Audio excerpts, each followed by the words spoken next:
envolve o Templo de Salomão, construído aqui em São Paulo, independe de religião.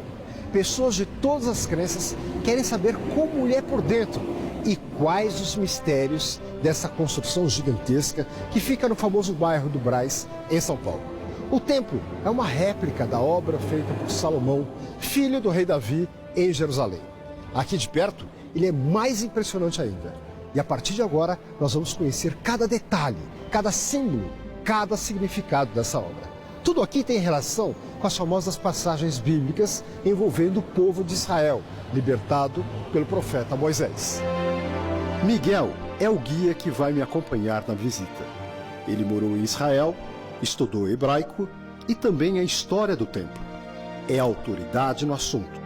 Por onde nós vamos começar? Nós vamos agora para o tabernáculo, que era o santuário antes do templo. E vamos começar de lá e entender qual o processo até chegarmos ao Templo de Salomão. Ok, podemos ir? Vamos lá. Por onde? Por aqui?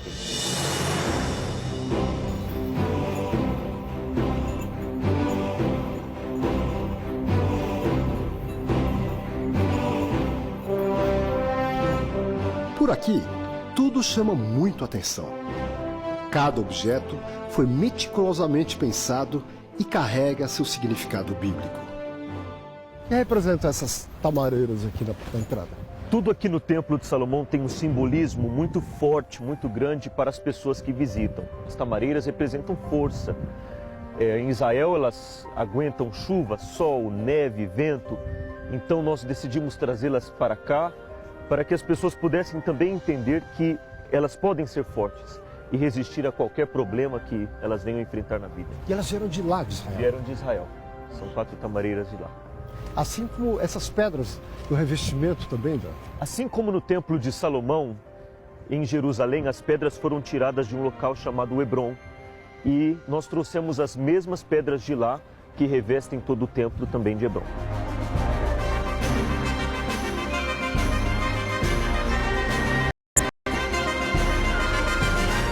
Miguel, hoje o Muro das Lamentações, lá em Jerusalém, quando eu lá estive, eu vi que é um lugar muito especial para os judeus. Eles ficam ali o tempo todo fazendo orações, né? Aquela base lá seria a base do antigo Templo de Salomão? Não, o Muro das Lamentações, ele é na verdade o muro que cercava o templo. Então não é um muro necessariamente do templo. E aquele local que vocês veem onde as pessoas estão fazendo as suas orações, na verdade é metade do muro. A base do muro está ainda 20 metros abaixo, porque o templo, a cidade de Jerusalém já foi construído e destruído várias vezes. Então, pelo fato dessas construções e destruições, a base desse muro está lá embaixo. Então, na verdade, o que vocês veem ali é o muro que cercava o templo original, o Templo de Salomão, o Templo de Herodes. Agora, o Templo de Salomão, sempre houve uma intenção do povo judaico de reconstruí-lo pela terceira vez. Ele foi destruído 2 vezes. Sim. Nós sabemos que os conflitos impedem essa reconstrução, né? E veio acontecer justamente aqui no Brasil, a reconstrução do Templo de Salomão. Sim. É uma réplica para que nós possamos resgatar a essência da fé que existia naquela época. Quando o Templo de Salomão foi construído e inaugurado em Jerusalém, Israel estava no auge do seu sucesso. Todo o povo tinha se voltado ao único Deus. Então, por isso que o povo prosperava, o país prosperava, vencia em tudo o que eles faziam, porque existia um foco em um único Deus. Então, por isso que nós decidimos construir isso aqui, o templo, a réplica, para que nós possamos resgatar essa essência de fé, de devoção, de santidade que foi perdida ao longo dos anos. O que mais te surpreendeu aqui? O que mais me surpreendeu?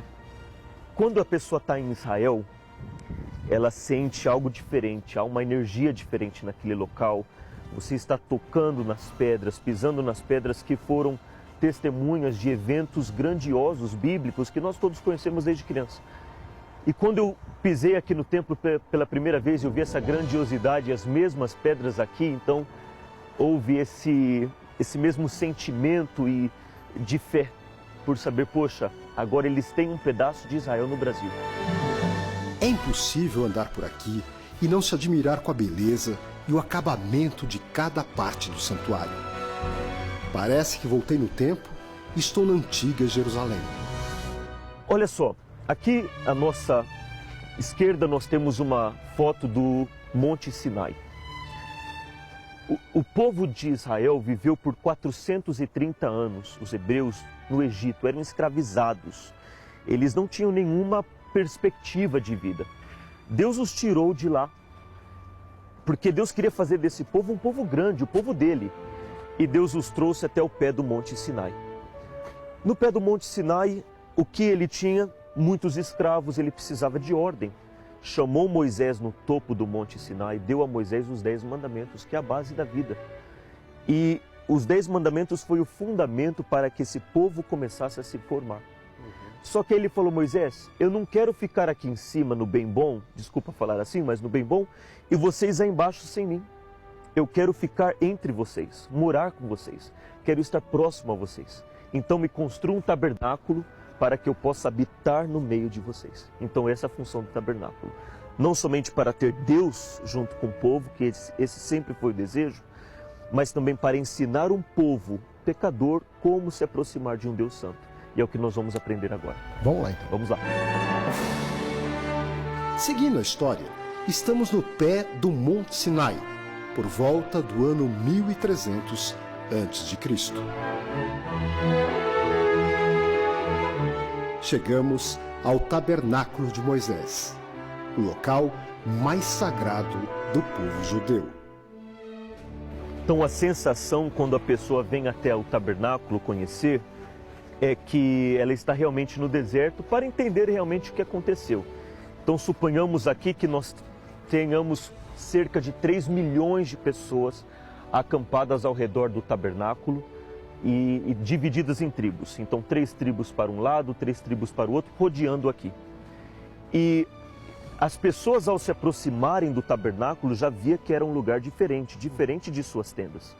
Porque ela era rodeada por esse pano branco, então elas já sabiam que era um recinto sagrado, que não poderia se aproximar de qualquer jeito. Esse seu traje tem a ver com o tabernáculo? Tem muito a ver, e esse é o traje do sumo sacerdote. Nós também temos o traje do sacerdote, 2 funções diferentes. Nós temos aqui um dos sacerdotes luanenses, faziam os serviços diários, que nós vamos explicar agora. Existia o sumo sacerdote, que fazia um serviço uma vez ao ano, que era no Santo dos Santos. Ele era o mediador entre o povo e Deus. O povo não poderia entrar lá, mas todas as tribos eram simbolizadas por essas pedras. Haviam 12 pedras. E essas 12 pedras estavam suspensas em seus ombros. Quer dizer, a responsabilidade de todo o povo estava sobre os ombros do sumo sacerdote. E quando ele entrava no Santo dos Santos, que nós vamos entrar daqui a pouco, ele fazia as suas orações, apresentava o sacrifício, e então, por causa dessa mediação entre ele e Deus, havia essa aliança, esse pacto com Deus. E no caso, o sacerdote, o sumo sacerdote, trazia de Deus a mensagem que Deus queria para o povo. Exatamente. Ele era o mensageiro. Ele era o mensageiro. E ele representava o povo também. E o povo não podia entrar no tabernáculo? Somente até o altar do sacrifício. Vamos ver? A parte de dentro do tabernáculo é surpreendente. Ela reproduz com exatidão como eram feitos os rituais de fé naquela época. Dentro de instantes, nós vamos conhecer por dentro o tabernáculo de Moisés. E ver também uma réplica perfeita da Arca da Aliança, que representa a presença de Deus. Mas antes, vamos conhecer outras partes do Templo de Salomão.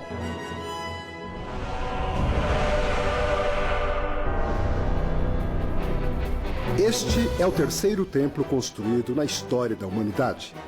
De acordo com a Bíblia, por volta do século XI a.C., o rei Davi ordenou que fosse construído um templo em Jerusalém. Então, Salomão, seu filho, construiu. Anos depois, foi destruído pelos babilônios, povo inimigo dos judeus. E queimem esse templo inteiro! Muitos anos mais tarde, outro templo foi reerguido no mesmo local.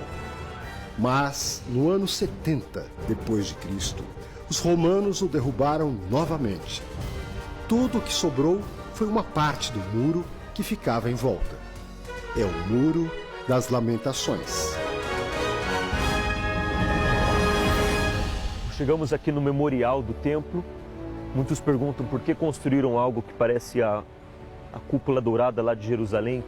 Mas a ideia é remeter a Jerusalém, mas entendermos o que realmente aconteceu embaixo dessa cúpula dourada. E é o que nós vamos fazer agora. Nós vamos descer e entender toda a história do que realmente aconteceu ali embaixo. Vamos lá? Perfeito. Quem vier aqui, então, vai poder entrar também nesse memorial. Sim. Faz parte do tour.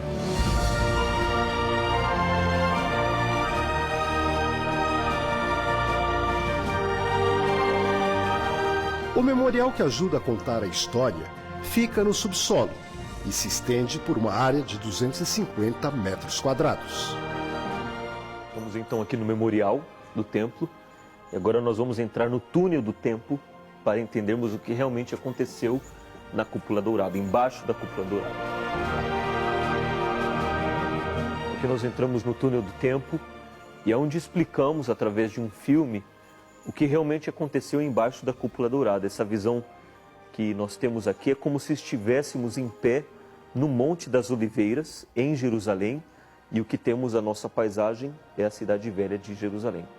O Templo de Salomão, ele, muitos anos atrás, ele foi construído aqui, nesse monte. O Monte Moriá, ele está aqui embaixo, não temos como vê-lo hoje, porque Herodes, um dos reis de Israel, construiu essa plataforma. Mas o pico do Monte Moriá está aqui embaixo do Domo da Rocha. E hoje é um templo. Hoje, na verdade, o templo muçulmano ele está aqui ao lado. Aqui. Essa é apenas uma cúpula para proteger o pico do domo, que é onde Abraão sacrificou Isaac. E aqui seria o Muro das Lamentações? O Muro das Lamentações está atrás dessas árvores aqui, que é o que restou do templo original de Salomão. O muro que envolvia o templo. Nos corredores, os objetos são miniaturas, mas carregam grandes significados. Cada um traz um momento bíblico. Esse é um chofar. Quando eles carregavam a arca ou estavam chegando a algum local, a arca simbolizava a presença de Deus. Então, quando eles estavam chegando, eles anunciando pelo toque do chofar, os levitas. Um chifre. É um chifre. É um chifre. É um chifre. Existem vários tamanhos, mas é um chifre. Um chifre de quê? De bode. De bode? Isso.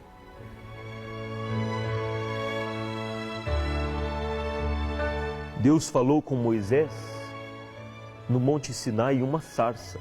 Nós trouxemos aqui uma sarça do Sinai. O que é sarça? Sarça é essa planta seca que existe na região do Sinai.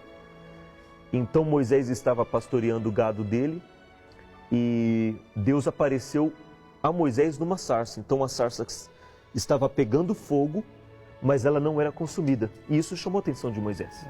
Então foi quando Moisés disse: irei para lá e verei essa maravilha. Por que a sarça não se consome? Então Deus falou com Moisés através da sarça no Monte Sinai.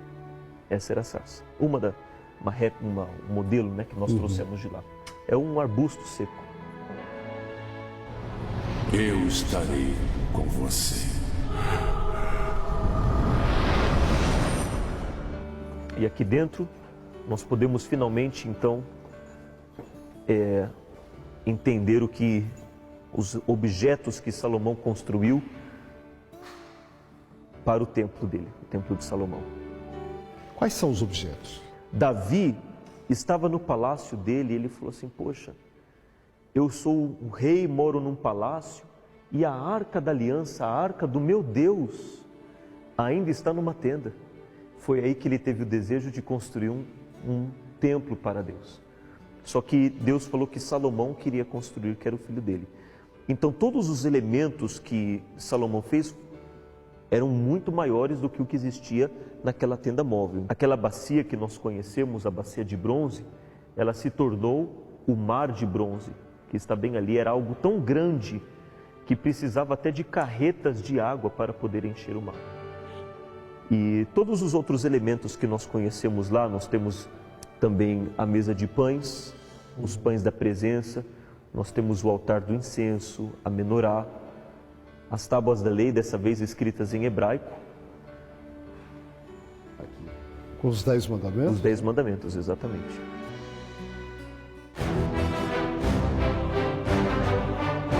O Templo de Salomão foi construído pela Igreja Universal do Reino de Deus. Durante os 4 anos da obra, 1.800 operários trabalharam ao mesmo tempo. Ao todo, 2.600 toneladas de ferro e 145 mil sacos de cimento foram usados.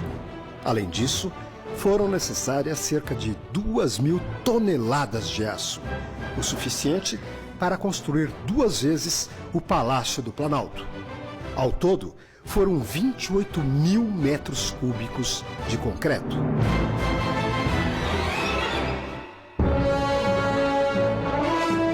A inauguração, no dia 31 de julho de 2014, atraiu mais de 10 mil pessoas.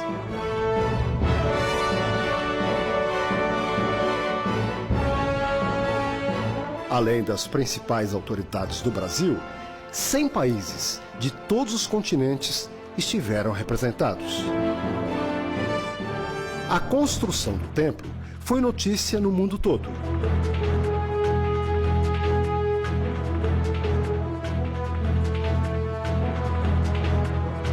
São quase 100 mil metros quadrados de área construída, incluindo um estacionamento com vagas para mais de 2.000 veículos.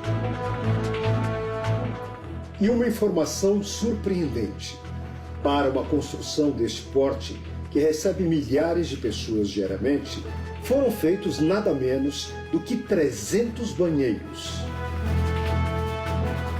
Em apenas 2 meses, mais de 1 milhão de visitantes de diversos lugares e religiões passaram por aqui.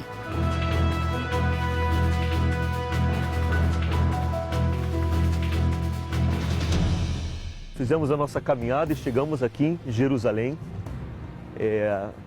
bem representado pelas oliveiras. Quem já foi em Jerusalém sabe disso, que existe o Monte das Oliveiras, o Monte Moriá.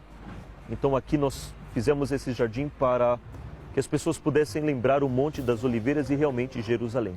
E essas oliveiras não tem no Brasil? Tiveram que ser trazidas. Elas vieram do Uruguai. Uruguai? São oliveiras centenárias. Algo interessante sobre as oliveiras, quanto mais grossas, mais velhas elas são. Então nós temos uma oliveira aqui que tem quase 500 anos de idade. Nossa. Quase 500 anos. É muito tempo. E elas são lindas, né? A cor verde dela é diferente do verde que nós conhecemos. Em breve teremos azeitonas. Azeitonas, e vamos fazer azeite para usar no templo, para unção.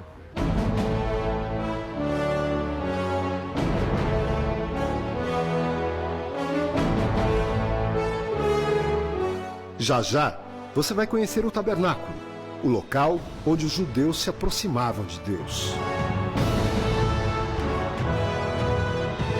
Por fora, a imponente construção impressiona. E aqui da esplanada, Gugu, as pessoas que vêm para participar da reunião já podem ver essa grandeza e já presenciar paz. Que o templo transmite muita paz. Então agora nós vamos começar a pisar nas pedras que foram trazidas de Israel. Inclusive essas agora. E agora nós já podemos ter esse contato mais com Deus. Não necessariamente pelas pedras, mas elas foram testemunhas. Foi um palco de tantos milagres em Israel e queremos trazer isso para o povo do mundo todo. Uma coisa que a gente sabe que não pode entrar com o telefone celular aqui dentro. Por que razão? Gugu, nós queremos que as pessoas tenham uma experiência com Deus e não venham ser distraídas por nada. Você sabe que quando você tem um telefone na mão, são mensagens, são telefonemas, a pessoa é tentada a tirar uma foto, a querer gravar e ela perde o foco.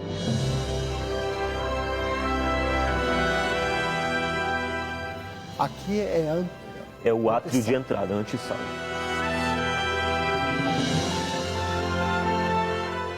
Então aqui já é a entrada do templo. Cabem quase 10 mil pessoas sentadas? Quase 10 mil pessoas sentadas. E é um local de um ambiente de muita paz, muita reflexão. Um vão livre, extraordinário, de quanto de altura por quanto de largura e comprimento? Bom, aqui dentro são 18 metros de altura. O templo todo, o complexo em si, são 126 metros de comprimento para 104 de largura e 56 de altura lá fora. Aqui dentro são 18 metros. Uma coisa interessante é a iluminação que nós vemos aqui dentro, né? Sim. Que tipo de iluminação foi feita aqui dentro? Essa é uma iluminação LED e ela é exatamente para dar à pessoa uma assistência na hora da leitura da Bíblia. Porque cada luminária representa uma pessoa aqui dentro. Então, Cada uma. São 10 mil lâmpadas para 10 mil pessoas. Puxa. E a pessoa acompanha, então, a reunião, o culto, como é que a gente... Reunião, culto. O culto? Sim. Através daqueles telões também, não é? Sim, exatamente. Os telões.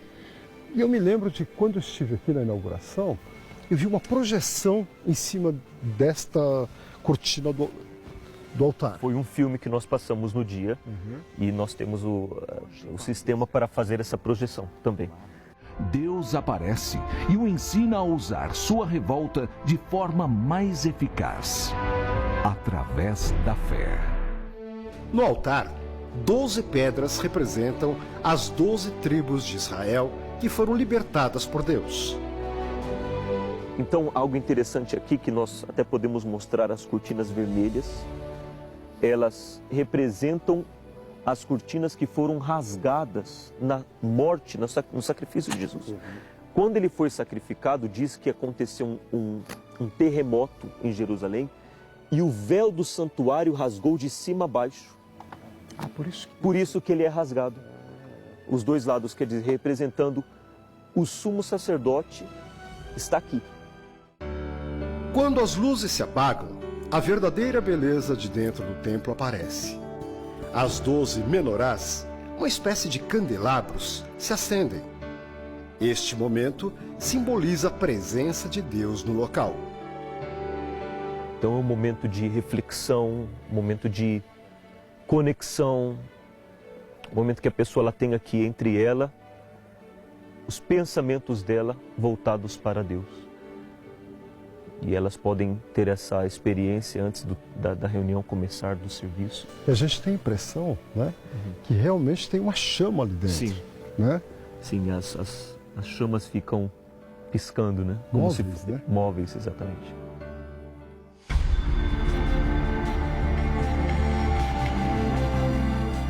Agora, chegou o momento de entrar no tabernáculo de Moisés, o santuário dos hebreus no deserto, antes da construção do primeiro templo de Salomão. E o povo não podia entrar no tabernáculo. Somente até o altar do sacrifício. Vamos ver? Vamos lá. Mas antes, ninguém poderia entrar aqui sem sacrifício. Ninguém.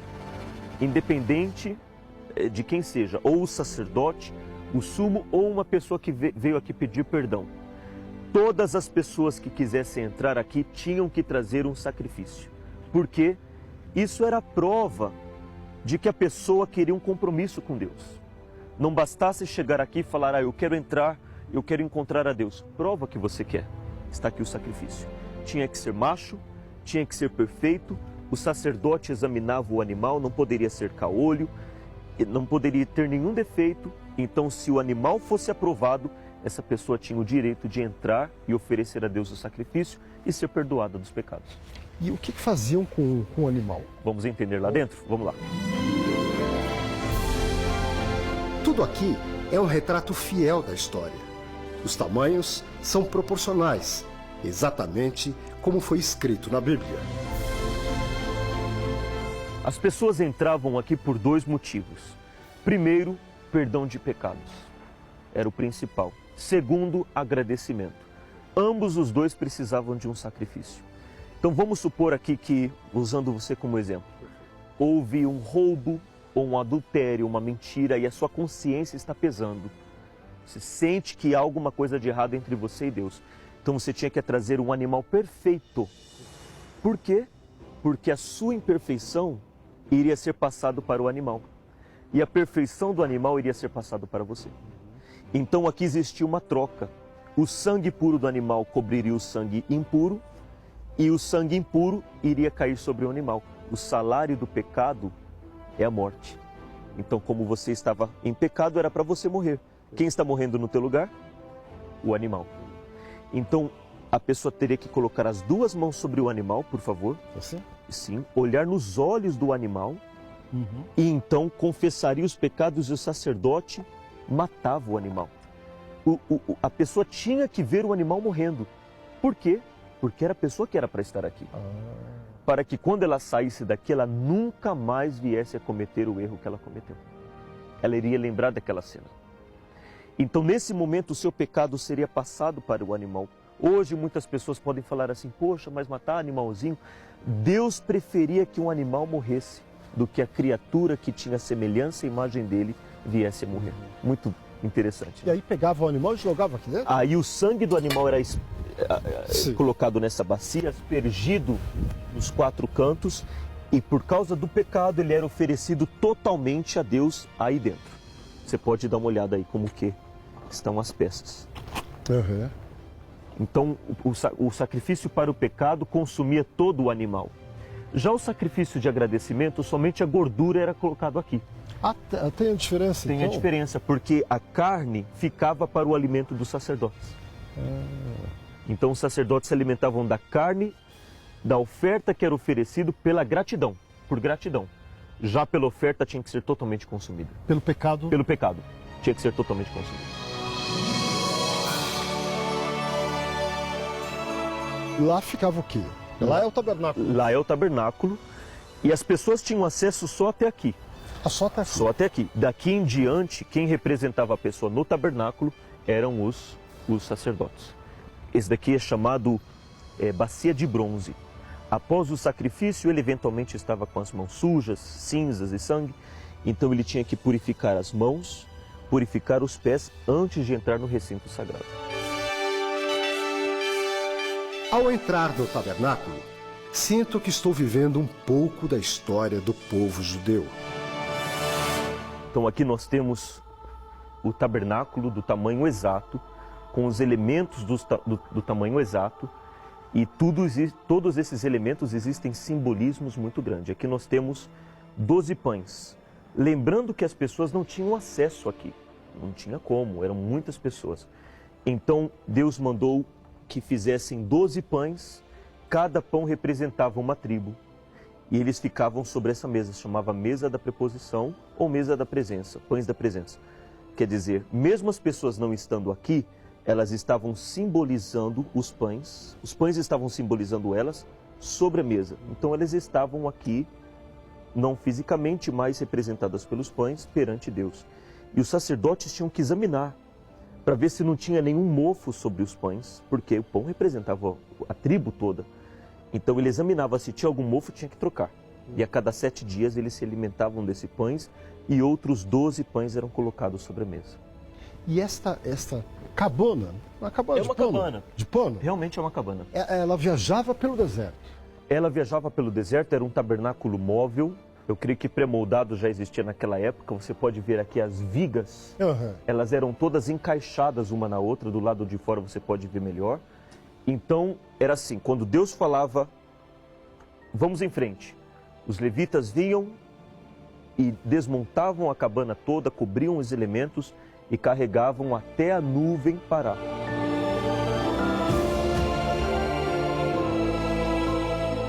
Mas nós vamos ali, primeiro, no altar do incenso, que eu creio que é algo tão profundo e interessante notar a função desse elemento. Todas as manhãs e ao entardecer, o sacrifício tinha que ser feito lá fora, para que o sacerdote entrasse aqui sem o pecado. Aqui não poderia ter pecado. Então, quando ele acendia o incenso, que ele colocava aqui as especiarias, enquanto a fumaça subia, ele fazia as orações dele. Orações pessoais, orações pelo povo. Só que nós sabemos que para acender incenso, precisamos de fogo. O fogo tinha que ser pego de um lugar. Que lugar era esse? O altar do sacrifício. Então, após o sacrifício oferecido lá fora, a pessoa já estava livre do pecado.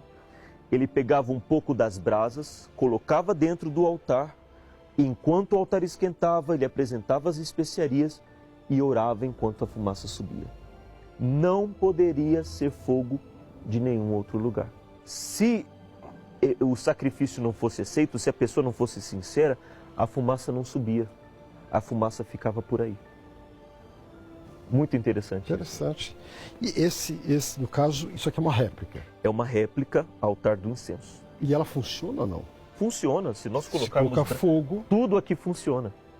O interessante é que todos os elementos aqui, se nós quisermos colocar fogo, incenso, ele funciona. Já acendemos aqui. Aqui também nós temos a menorá. Olha que interessante. O fogo daqui finalmente acenderia a única forma de iluminação do templo. Ah, era a última, era o menorá. A última era o menorá. E atrás ali, tem alguma outra coisa? Ali é o mais importante. Aqui nesse local é chamado de Santo Lugar, naquele local é chamado Santo dos Santos. E ali é onde o sumo sacerdote entrava uma vez ao ano. Uma vez? Uma vez ao ano apenas. Ao ano? Ao ano. Uma vez ao ano. Ali ninguém tinha acesso durante o ano todo. Puxa. E se eles tivessem que desmontar e entrar, então eles entravam de costas para cobrir a arca que estava lá dentro. Mais um momento especial. Vamos conhecer a réplica da Arca da Aliança, que significa a representação da presença de Deus.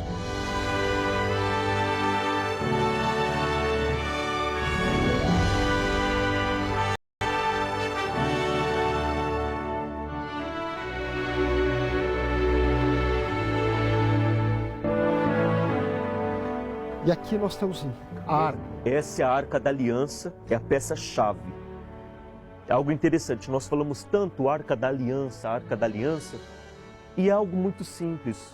A Arca da Aliança se resume a uma aliança. O que Deus mais sempre quis fazer com o povo, o desejo, a intenção, o foco, o maior desejo de Deus sempre foi: eu quero ter uma aliança com vocês. Eu quero me casar com vocês. Eu quero ter um pacto com vocês.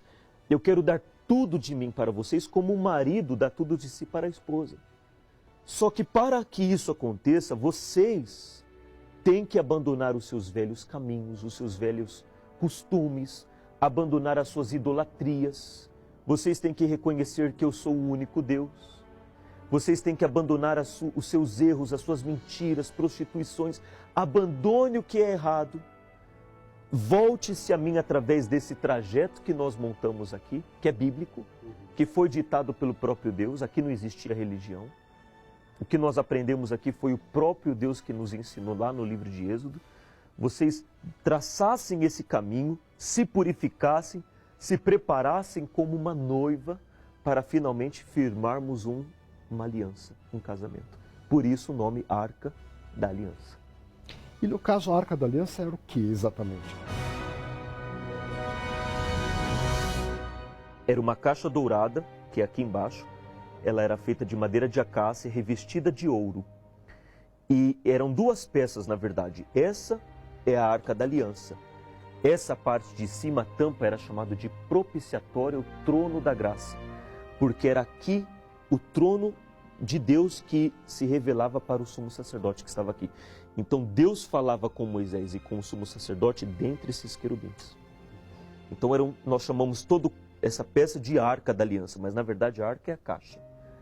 Agora, Miguel, aqui dentro da arca, o que era guardado exatamente? 3 manifestações diferentes de Deus. Nós temos aqui as pedras da lei, escritas em aramaico, os 10 mandamentos. Nós temos um pote com maná, que foi o pão que Deus enviou do céu para alimentar o povo enquanto eles estavam no deserto, e a vara de Arão, que era da tribo de Levi. Porque as outras tribos brigavam. Por que só a tribo de Levi pode servir a Deus no tabernáculo? Então Deus fez com que a vara de Arão, o sumo sacerdote, florescesse, que era a vara de amendoeira, florescesse para que provasse: olha, é essa tribo que eu escolhi e as outras não. Então aqui estão as 3 manifestações de Deus. O que aconteceu com a Arca da Aliança e com o que tinha dentro da Arca no decorrer do tempo? É um mistério, porque após o templo, após o tabernáculo, quando eles chegaram a Jerusalém, não havia mais a necessidade de haver um tabernáculo móvel. Foi então quando eles construíram um templo que nós vamos ver daqui a pouco. Só que o templo foi destruído por Nabucodonosor, houve uma corrupção total na terra, o rei, o povo quebrou a aliança, traíram Deus e eles se afastaram de Deus. Afastando-se de Deus, deu lugar ao mal. E nisso eles invadiram Jerusalém, destruíram Jerusalém, desolaram o templo e existe aí uma incógnita. Não sabem se levaram a arca ou se, quando eles estavam invadindo, alguns historiadores judeus dizem que a arca foi escondida num calabouço. E está lá no Monte Templo, em Jerusalém. Mas eles não têm acesso porque os árabes, os muçulmanos estão tomando aquela parte. Então eles não têm como entrar lá, não sabem onde está a arca. Alguns dizem que foram levados por Nabucodonosor, outros dizem que está enterrada. Aí É um mistério. É um mistério que ainda não foi desvendado. Ainda.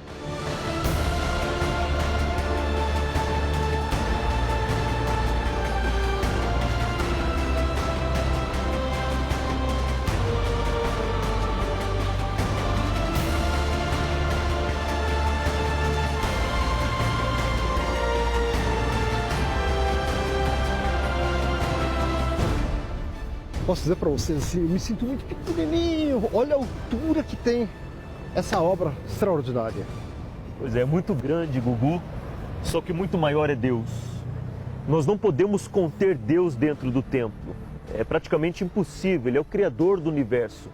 Mas certamente os olhos e os ouvidos dele estão aqui para as pessoas que querem então ter esse contato e realmente ter uma experiência extraordinária com Deus aqui no Templo de Salomão.